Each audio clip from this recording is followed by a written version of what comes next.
نبی پاک صلی الله علیه وسلم هغه چې کوم وفات ورځ ده هغه کومه ورځ ده ویل چې زیاتره موږ دا اورېدلی دي ځینې خلک دا وایي چې 8 ربیع الاول دی څوک وایي 11 ربیع الاول دی څوک وایي 9 ربیع الاول دی لیکن هغه چې کومه ټاکلې ورځ ده هغه کومه ورځ ده. بسم الله الرحمن الرحيم اللهم صل على سيدنا محمد وانزله المقعد المقرب عندك يوم القيامة. د نبی اکرم صلی الله علیه و آله وسلم د ولادت ورځ پر دې باندې اتفاق دی د دنیا د ټولو ادیانو چې د دوشنبې سموار ورځ و پیدایښت. ایا کومه میاشت وه او په میاشته کې دننه بیا کومه ورځ وه؟ جمهور علما، مقصد د جمهور علماو څه دا دی د دنیا ډیر علما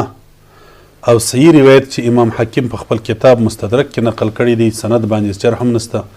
هغه دا دی چې 12 ربیع الاول د نبی اکرم صلی الله علیه وسلم د ولادت ورځ ده پیدا سوی دی دې ورځ کې دنیا ته.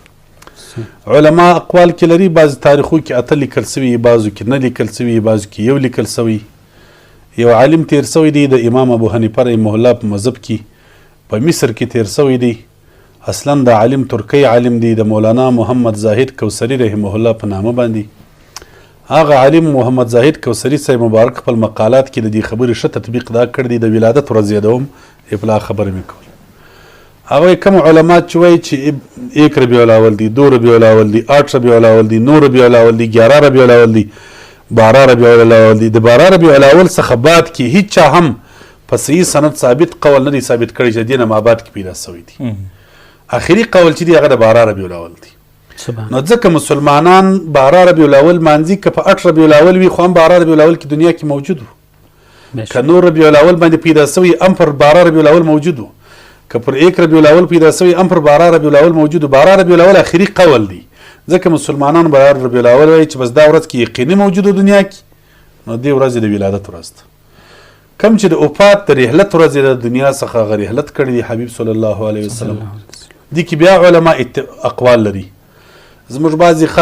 خلک په دې دوکه کوي وایي چې دا د وفات ورځ ده په دې ورځ به چې غم وکړي او خوشیانې نه اوسي دا خبره غلطه ده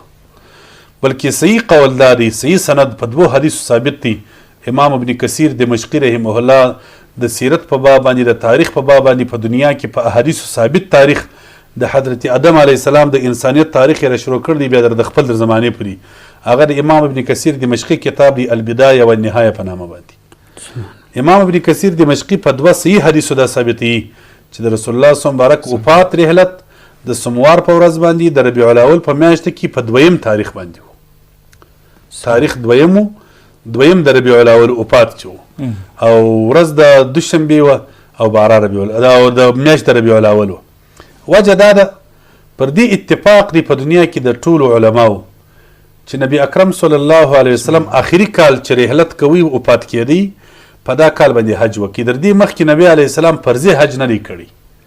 نفلي حج سوی دی که نه هغه کې اختلاف سته. 8مه سنه کې حج فرض سو په 10مه صدۍ کې نبي کریم صلی مبارک 10م کال د هجرت باندې حج وکړي. حج چې نبی علیه السلام کوي په هغه ورځ باندې چې پر عرفات ودرېدي هغه د جمعې ورځ وه. پر دې اتفاق دی د ټولو علماو دا د جمعې ورځ وه چې دی ودرېدي. نو ګوره حج چې راځي د ذوالحجې د میاشتې عرفات ورځ 9 راځي او هلته د جمعې ورځ وه. په دغه کال باندې ربیع الاول په میاشته کې نبی علیه السلام وفات سو او چې کومه ورځ وفات راتلی هغه دوشنبه او سموار ورځ وه پیر ورځ چې ورته وایي. نو اوس چې هلته د ذوالحجې ورځ 9م کې او دلته ربیع الاول بیا پر سموار باندې برابروي د 12 تاریخ په یوه تاریخ کې نه برابریږي که میاشت 29 کوي شریعت کې 29 یا 30 په یوه تاریخ کې 12 ربیع الاول نه برابریږي. نو ځکه مولانا زکریا کاندلوي او حاکم الامه او جمهور علما پر دا تللي محققین علما وایي دا وایي چې بعد تاریخ د وفات چې دی هغه 2م د ربیع الاول دی تاریخ د پیدایش چې دی هغه 12 د ربیع الاول دی. د محققینو رایه دغه پر دې باندې ما یو پر لیکل کړی دی یو کتاب مې پر دې موضوع باندې لیکلی دی په دا موضوع کې دا مسله مې ښه په تفصیل باندې څېړلې ده. تاریخ وفات 2م د ربیع الاول دی 12 ربیع الاول تاریخ وفات نه بلکې تاریخ پیدایش او تاریخ ولادت دی. صحیح قول دا دی. صحیح مولانا صاحب لکه چې موږ د میلاد خبره وکړئ چې اکثر اوقات مسلمانان چې دی هغه میلاد هم کوي په دې کې تاسو بدل دلی چې مختلف ځایانو کې زنانې هم د میلاد پروګرام جوړي حالانکه اسلام کې دا دی چې د یو زنانې اواز به یو نامحرم به نه اوري لیکن هغوی په مایکو کې په سپیکرو کې چې دی نعتونه وایي آیا دا جایز دی مختلف پروګرامونو ته ځي مختلف ځایانو کې د کور څخه هټ کې بهر بل ځایانو ته ځي نو دا آیا دا جایز دی ډېره ښه پوښتنه دې وکړله د دین هر کار به د شریعت په حدودو کې دننه کیږي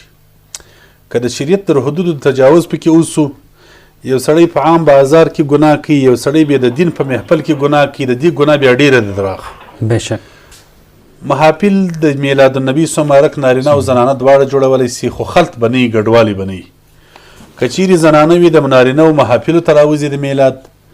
یا زنانه وي لکه تا وویل چې پر عام میډیا ځان ښکاره کړي او اوازونه کاږي او اوازونه یې د باندې خلک ورته اوري دا اعمال بالکل ناروا دي علما په دې کې اختلاف لري چې د زنانې اواز د زنانو اواز دا عورت دی که نه دی عورت لڅول حرام دي لکه نور بدن چې عورت دی که بعضې علما وایي دا عورت دی جمهور علما وایي عورت نه بلکې فتنه ده د دې څه فتنه پېښېږي